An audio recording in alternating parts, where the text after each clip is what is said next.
तुम बहुत पतली हो, तुम्हें फूंक मारेंगे उड़ जाओगी, कुछ खाती पीती नहीं हो क्या, तुम्हारे घर वाले तुम्हें कुछ खिलाते नहीं है क्या? मैं चाय नहीं पीती हूँ, मैं कॉफी नहीं पीती हूँ।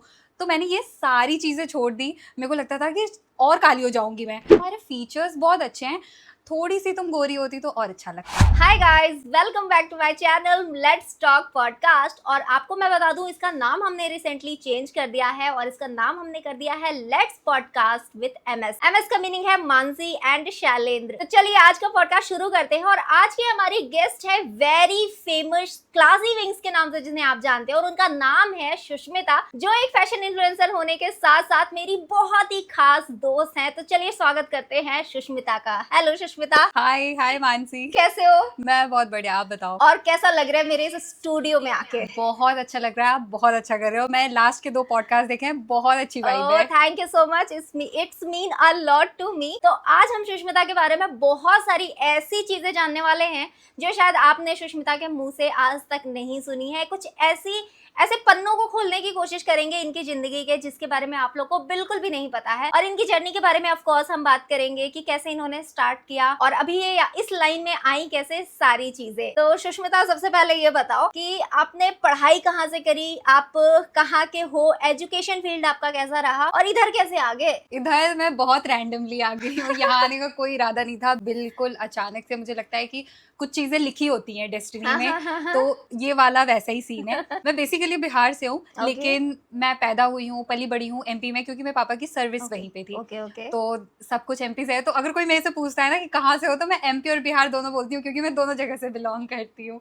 तो ये है। और मेरी स्कूलिंग भी एमपी से ही हुई है। फिर मैं दिल्ली आई थी अपने ग्रेजुएशन के लिए। एमपी में कहाँ से? सिंगरौली। मुझे नहीं लगता कि बहुत सारे लोग जानते होंगे, लेकिन सिंगरौली वहाँ का डिस्ट्रिक्ट है, मैं वहाँ से। ओके। और स्कूलिंग और इस पढ़ाई में क्या किया, और इससे पहले इस लाइन में आने से पहले क्या करते थे? तो मैं बताती हूँ। जैसे मेरी स्कूलिंग वगैरह एमपी से खत्म हुई, उसके बाद मैं दिल्ली मूव हुई अपने ग्रेजुएशन के लिए। तो मैंने Miranda house hostel, Delhi university है, वहाँ से मैं ग्रेजुएट हूँ। और मैंने फिजिक्स ऑनर्स किया था उसमें। मुझे बहुत पसंद था फिजिक्स से फैशन में मैं कब आई मेरे को खुद भी नहीं पता चला। तो मुझे लगता है ना कि वो एक छोटा सा कीड़ा था फिजिक्स के साथ साथ ना, वो फैशन के साथ वो भी सब बड़ा हो रहा था एक साथ, तो वैसा सीन था। तो मैं जब यहाँ पे आई तो मुझे लगा कि बहुत मतलब अपॉर्चुनिटी है। हम बहुत छोटे एरिया से आते हैं ना, बहुत छोटी जगह से, तो वहां पे लगता है कि हम चीजें कैसे करेंगे खुद से, और कोई गाइड करने वाला भी नहीं होता है। लेकिन दिल्ली आके बहुत सारी चीजें पता चली। पहला एक्सपोजर तो मेरा सरोजनी का था दिल्ली में, जहाँ से मुझे लगा था यहाँ से कुछ कर सकते हैं, हम पक्का से कर सकते हैं। तो ये था। फिर मेरा ग्रेजुएशन कंप्लीट हुआ। फिर उसके बाद मैंने ग्रेजुएशन कंप्लीट करने के बाद मेरे को बैंकिंग में जाना था। तो मैं बैंक्स वगैरह की, ये बैंकिंग की तैयारी करती थी, ये सब करती थी। लेकिन जब करती थी ना, तो अंदर से फील नहीं आता था। मेरे को लगता था ना यार, मेरे को एक बार ट्राई करना है, बस एक बार फोन उठा के ट्राई करना है। मैं 2-3 साल दूंगी खुद को, अगर नहीं हुआ तो फिर मैं इसी लाइन में चली जाऊंगी। लेकिन अगर ट्राई नहीं किया ना, तो जिंदगी भर का अफसोस हो जाएगा मेरे को। तो इसीलिए मैंने ये स्टार्ट किया, और आज यहाँ मानसी के पॉडकास्ट में। तो जैसा मुझे पता है, तुम बहुत ही ब्रिलियंट स्टूडेंट रहा करी हो। कैसे परसेंटेज रहे थे स्कूलिंग या कॉलेज टाइम पे? मतलब ऐसा होता था, मैं ये तो नहीं बोलूंगी कि मैं स्कूल टॉपर थी, ऐसा कुछ नहीं था। लेकिन हमारे सेक्शंस होते थे, तो मैं अपनी क्लास में मैं फर्स्ट आती थी। है ना, क्लास 4th-5th से मैं 12th तक मेरा ऐसे ही सीन रहा है। मैं बहुत अच्छी थी पढ़ाई में भी अच्छी थी। अब फैशन में भी थोड़ा अच्छा कर ले रही हूँ। फैशन में तो आप अच्छा कर ही रही है, वो चीज हम सभी लोग देख ही रहे हैं ऑब्वियसली।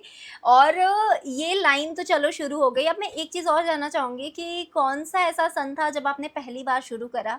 क्योंकि जितना मुझे नॉलेज है, आपने बीच में गैप लिया, शुरू किया, गैप लिया, फिर शुरू किया। ये चीज शुरू कैसे हुई, गैप क्यों हुआ, गैप के बीच में क्या कर रहे थे, और फिर वापस से कैसे? मैं गॉड में बहुत बिलीव करती हूँ, तो मेरे साथ ऐसा होता था कि कोई भी चीज़ हो रही है ना, उसके पीछे एक रीज़न है। तो जब भी बैंकिंग वगैरह का एग्जाम होता था, तो उस दिन पता नहीं क्यों मेरी तबीयत कहीं से खराब हो जाती थी और मैं एग्जाम देने नहीं जा पाती थी। मैं पूरे साल पढ़ रही हूँ और फिर एक रात पहले मेरी तबीयत खराब हो जा रही है, तो मैं जा ही नहीं पा रही हूँ। तो ऐसा हो रहा था। तो फिर मैंने कहा कि ठीक है, एक बार फैशन वाले को भी ट्राई करके देखते हैं। तो मैंने ऐसे वीडियोस वगैरह फिल्म करती थी। तो उस टाइम पे मेरे पास रेडमी का फोन हुआ करता था, तो कुछ हो नहीं रहा था ना, कैमरा क्वालिटी थी। और मैं देखती थी, मैं सोचती थी कोई मुझे क्यों नहीं देखेगा, इतने अच्छे अच्छे लोग बना रहे हैं वीडियोस। तो वो सेल्फ कॉन्फिडेंस नहीं आता, इतना सेल्फ डाउट में हम होते हैं, तो नहीं कर पा रही थी। फिर एक बार मैंने कहा कि ठीक है, अब करना ही चाहिए। तो मैंने डिसाइड किया कि तब लॉकडाउन भी नहीं था। हाँ, 2019 का मैं बात बता रही हूँ, नवंबर दिसंबर का तब बात था। तो मैंने कहा कि फ्रेश स्टार्ट करेंगे 2020 से, जनवरी होते ही न्यू ईयर से एकदम आग लगा देंगे, बिल्कुल पूरे उसके साथ जाएंगे।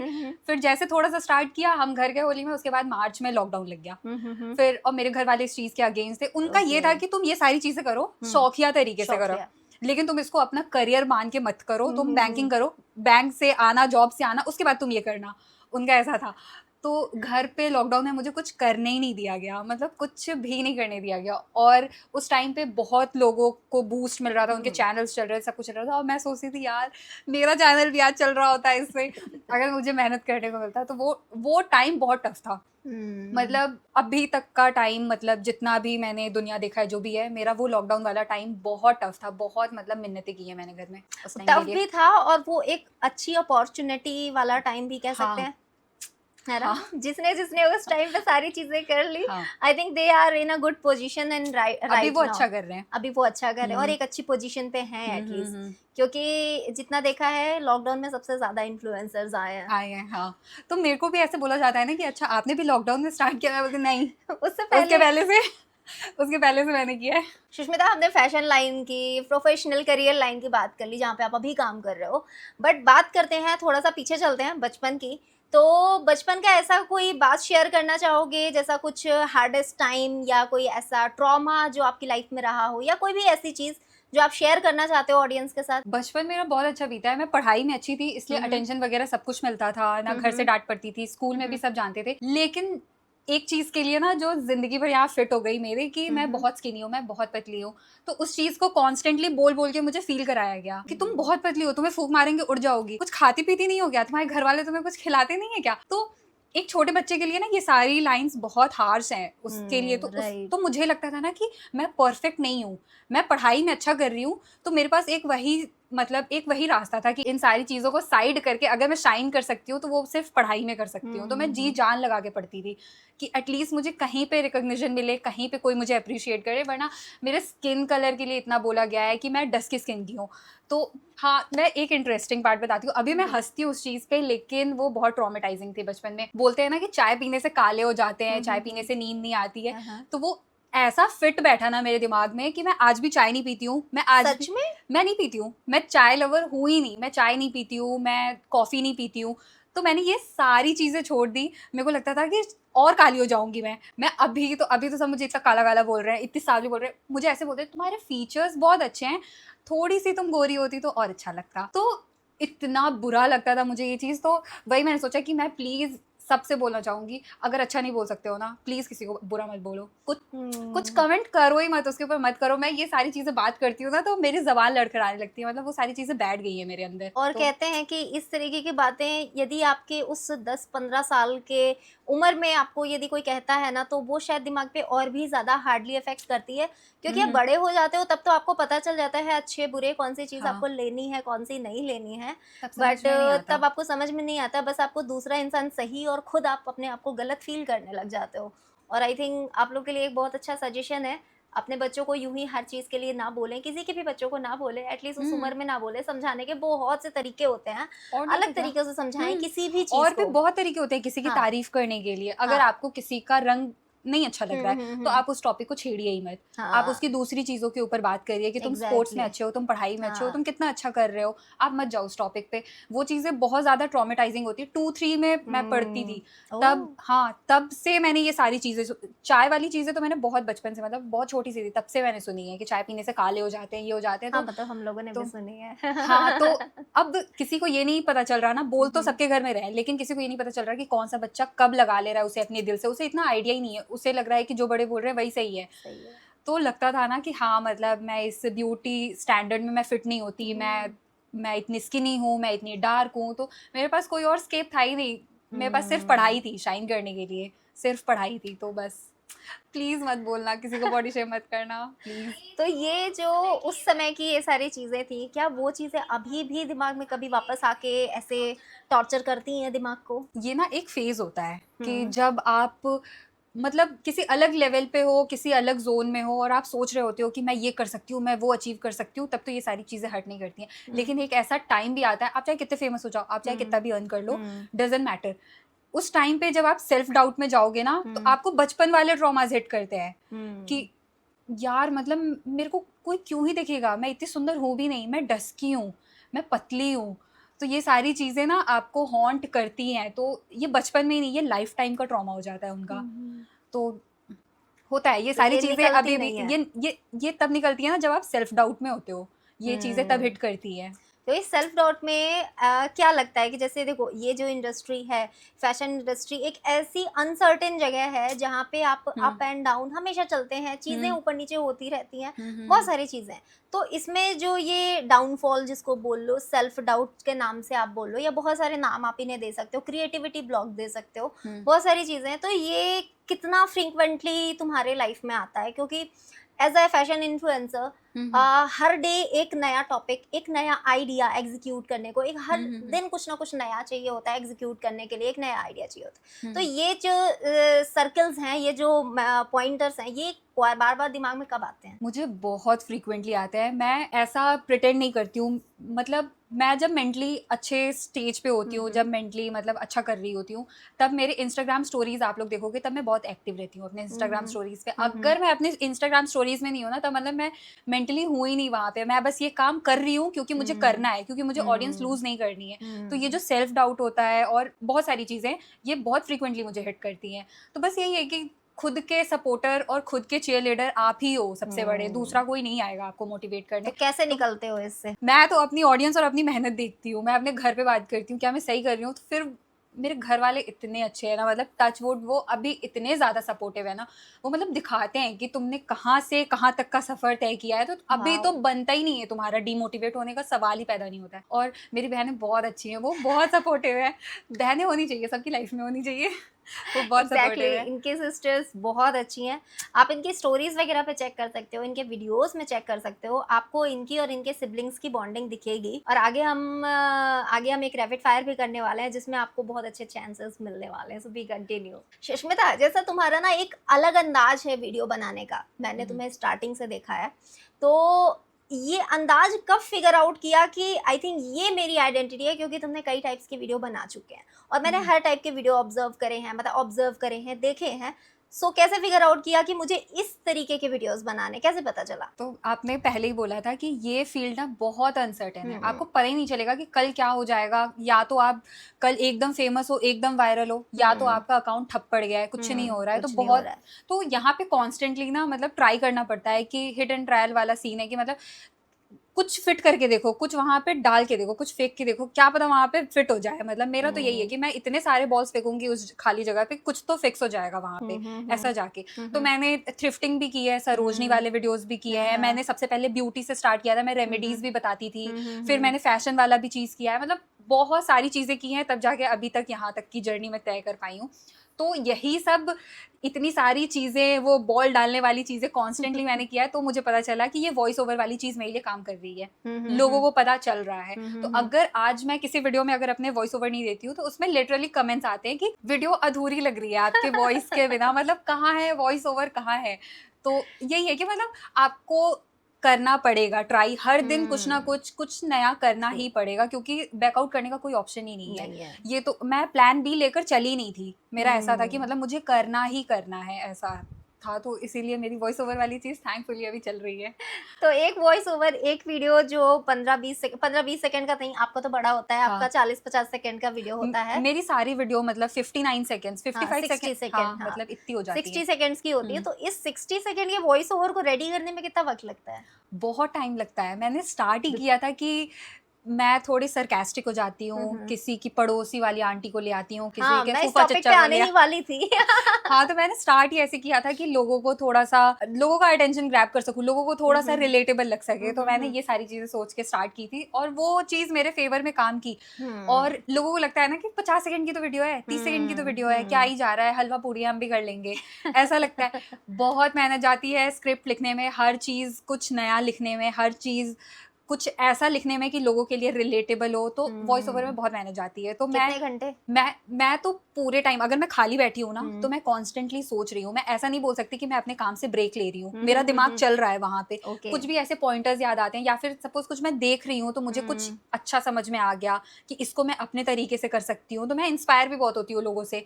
मुझे कोई शर्म नहीं है कि अगर मुझे लोगों से सीखने को मिल रहा है तो मैं उनको वो चीज ना बताऊं। मुझे किसी से सीखने को मिलता है ना, मैं चिल्ला चिल्ला के बोलती हूँ कि ये चीज मैंने इस वीडियो से सीखी है। मैं तो डंके की चोट पे बोलती हूँ। तो मुझे कहीं से भी कोई चीज मिल जाए मैं तुरंत उसको नोट कर लेती हूँ, लिख लेती हूँ, और मुझे लिखने की आदत है। तो मैं अभी भी ट्राई करती हूँ ना कि मैं अपने नोट्स वगैरह में ना लिखूँ, मैं एकदम ओल्ड स्कूल हूँ। मैं बिल्कुल अपनी कॉपीज वगैरह लेके बैठती हूँ, लिखती हूँ सारी चीजें, फिर पन्ने फाड़ती हूँ, नहीं अच्छा लगता है, फिर दूसरा लिखती हूँ। तो ये एक अलग जर्नी है, ये एक अलग प्रोसेस है जो करने में मुझे मजा आता है, और ऐसे ही मेरा काम चल भी रहा है। गाइस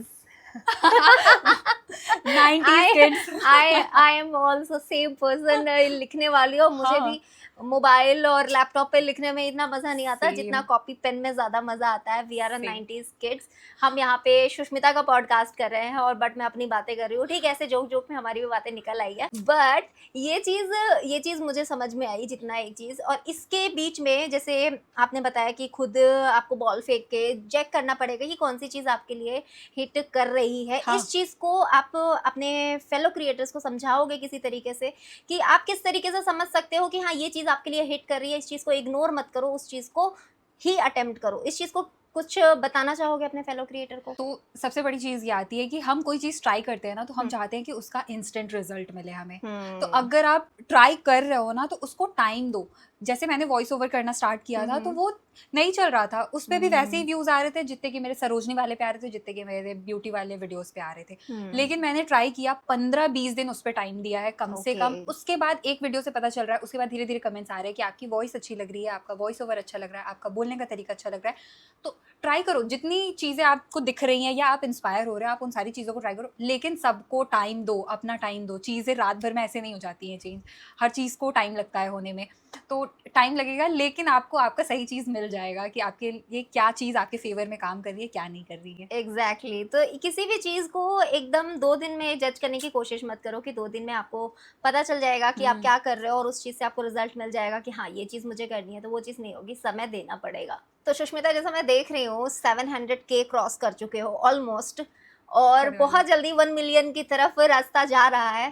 कितना समय लगा टोटल इस यहाँ तक पहुंचने में? आई होप जल्दी से 1 मिलियन क्रॉस हो तो हम केक कट करें ऑफ कोर्स, बट ये 700K तक की जर्नी भी आसान नहीं है।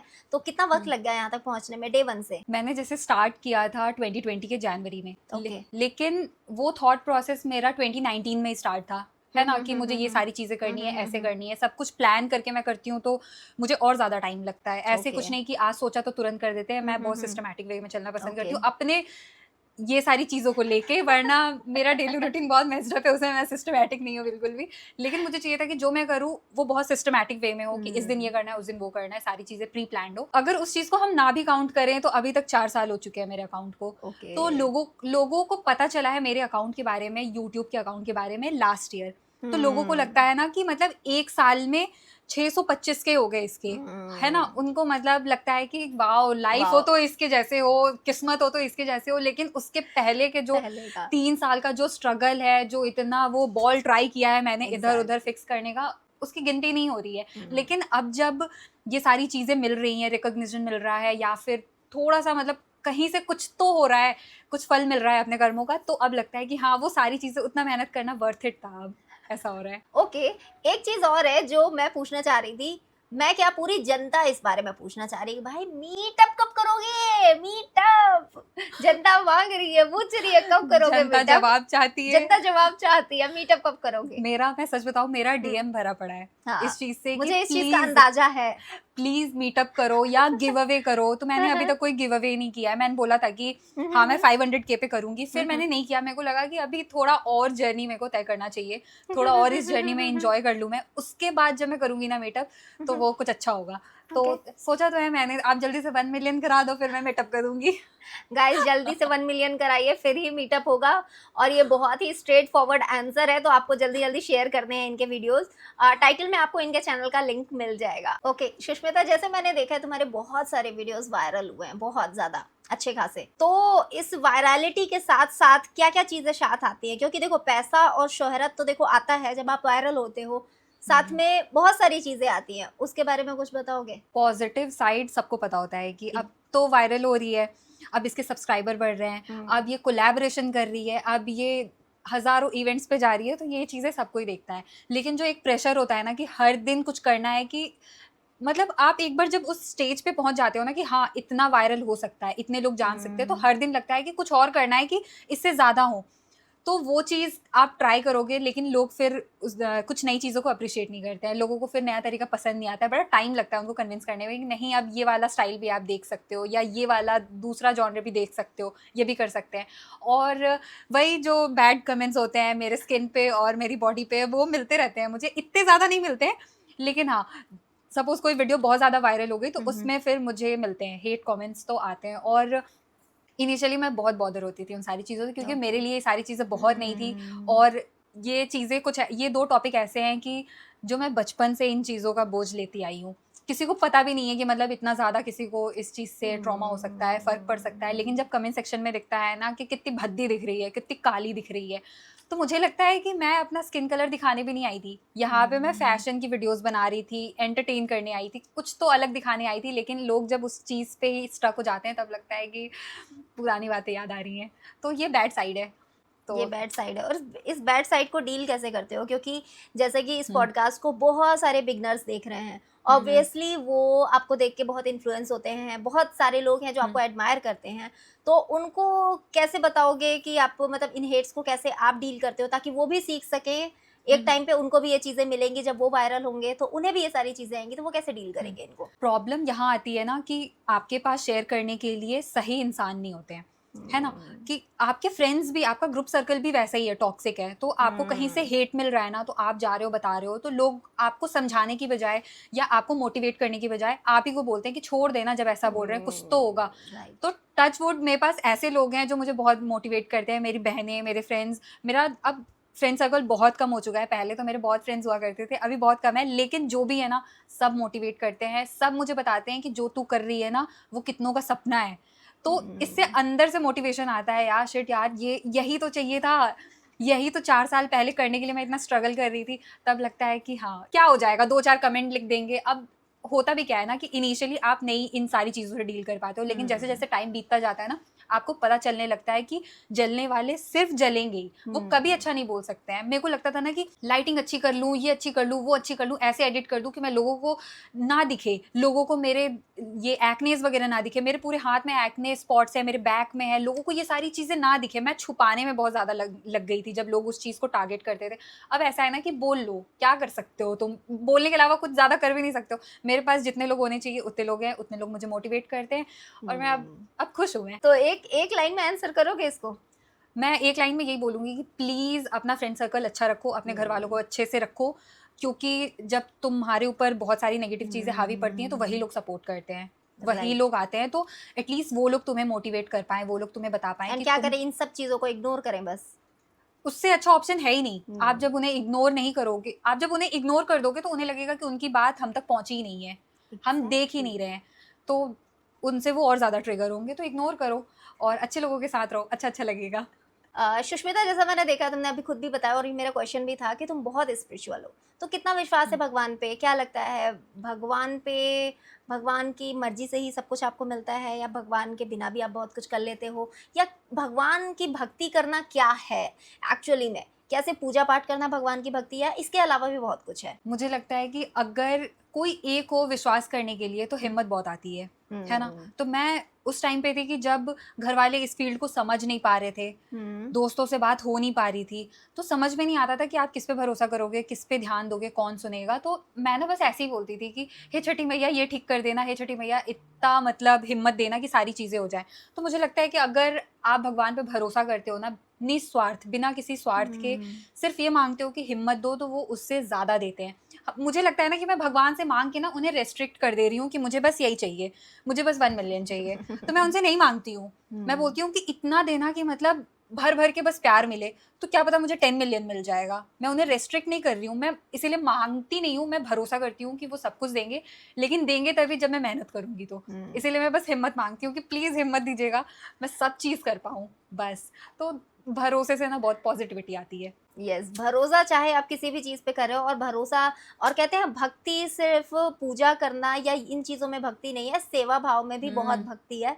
आप सेवा करके भी भक्ति कर सकते हैं, किसी ज़रूरतमंद की या इस तरीके की चीज़ें करके भी आप भक्ति कर सकते हैं। भक्ति का मतलब, मेरे कहने का मतलब ये था कि भक्ति का मतलब ये नहीं कि आप मंदिर जाएं और बाहर जाके कुकर्म करें, तो वो भक्ति बिल्कुल भी आपकी काउंट नहीं होगी। वो आप खुद और को दिलासा दे रहे हाँ, हैं वो फिर। खुद को दिलासा आप दे रहे हैं। बट हाँ, यदि आप किसी ज़रूरतमंद को आप कुछ भी दे के कर रहे हैं, तो वो भक्ति ज़्यादा काउंट होगी आपकी, जाकि ये लोगों के साथ होता ये है ना कि लोग बाहर जाके गंदे कर्म कर रहे हैं, ठीक है, जैसे आप मानो, फिर वो खुद को कैसे दिलासा दे रहे हैं, वो मंदिर जाके दे रहे हैं, है ना। लेकिन आप ऐसा भी कर सकते हो कि आप दूसरों के बारे में बुरा सोचो ही मत, भले आप मंदिर नहीं जा रहे हो, लेकिन आप दूसरों के बारे में बुरा सोचो ही मत, कुछ बुरा करो भी मत, तो वो भी भक्ति है। जरूरी नहीं है कि आपको मत्था टेकना ही टेकना है। तो आप घर पे बैठ के भी किसी का अच्छा सोच सकते हो, तो किसी को कुछ नहीं मिलेगा, आप ही को मिलेगा, आप ही की बरकत होगी, मुझे तो ये लगता है। एग्जैक्टली। तो ज्यादा कुछ है नहीं कि बहुत ज्यादा ताम झाम करना है, बस मन से खुश रहो, मन से मानो उन्हें, जो भी है यार उनका ही है, बस सब भगवान का है। Okay, one more question Sushmita, अपने फेलो क्रिएटर्स जो बिगनर्स हैं उनको कोई ऐसी सलाह देना चाहोगे? और एक चीज़ और, क्वेश्चन है, दो क्वेश्चन है एक्चुअली, और आप अपने कंटेंट की प्लानिंग कैसे करते हो? बिकॉज जैसा मैंने देखा है, आप अक्सर छुट्टी पे होते हो, छुट्टी पे होने के बजाय आप मतलब अपने घर पे होते हो, अपनी दीदी के यहाँ होते हो, जिससे कि जितना मैं समझती हूँ कि हमारा कंटेंट बहुत ही ज़्यादा डिस्टर्ब होता है। तो इतनी डिस्टर्बेंस के साथ साथ भी आपकी कंसिस्टेंसी यूं ही मेंटेन रहती है, तो इसका राज क्या है, कैसे प्लान कर रहे हो? और बिगनर्स को इससे बहुत हेल्प होगी, तो कुछ बताएंगी? तो मैं अपने कंटेंट की प्लानिंग कर लेती हूँ पहले, जैसे मुझे लिखना पसंद है, तो मैं लिख लेती हूँ कि एटलीस्ट इतना लिख लूँ कि रफ आइडिया मेरे पास हो जाए कि हाँ हाँ ये सारी चीज़ें मेरे को कवर करनी है एक हफ्ते में। और इस जॉब के लिए मैं इतनी थैंकफुल हूँ कि मुझे ये जॉब करने का मौका मिला, ये मतलब अपॉर्चुनिटी भगवान ने मुझे दी कि मैं कहीं से भी कर सकती हूँ। मैं अपनी बहन के पास से कर सकती हूँ, अपने घर के पास से कर सकती हूँ, या मैं कहीं घूमने गई हूँ मैं वहाँ से भी कर सकती हूँ। तो ये सबसे बड़ा प्लस पॉइंट लेके चलती हूँ मैं। और मैं ट्राई करती हूँ कि मैं प्री शूट कर लूँ सारी चीज़ें, ताकि मैं जहाँ जा रही हूँ उनको भी टाइम दूँ। ऐसा ना फील हो कि यहाँ पे आई है तो सिर्फ काम करने आई है।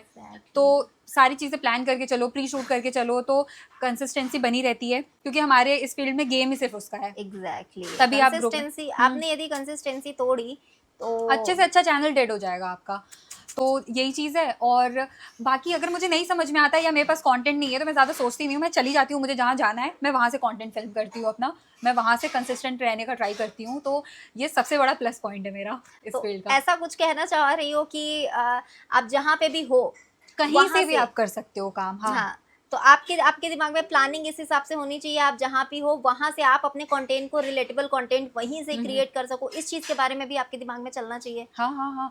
जैसे लोग बोलते हैं ना कि मैं बहुत ज़्यादा फ्रीक्वेंटली ट्रैवल करती हूँ, ये करती हूँ, वो करती हूँ, तो एक्सक्यूजेस हजार हैं, आप हजार बहाने दे सकते हो जब आपको मन नहीं है। तो कहने का बस मैं ये ट्राई कर रही हूँ कि कंसिस्टेंसी कहीं से भी मेंटेन की जा सकती है, जहाँ पे आप खड़े हो।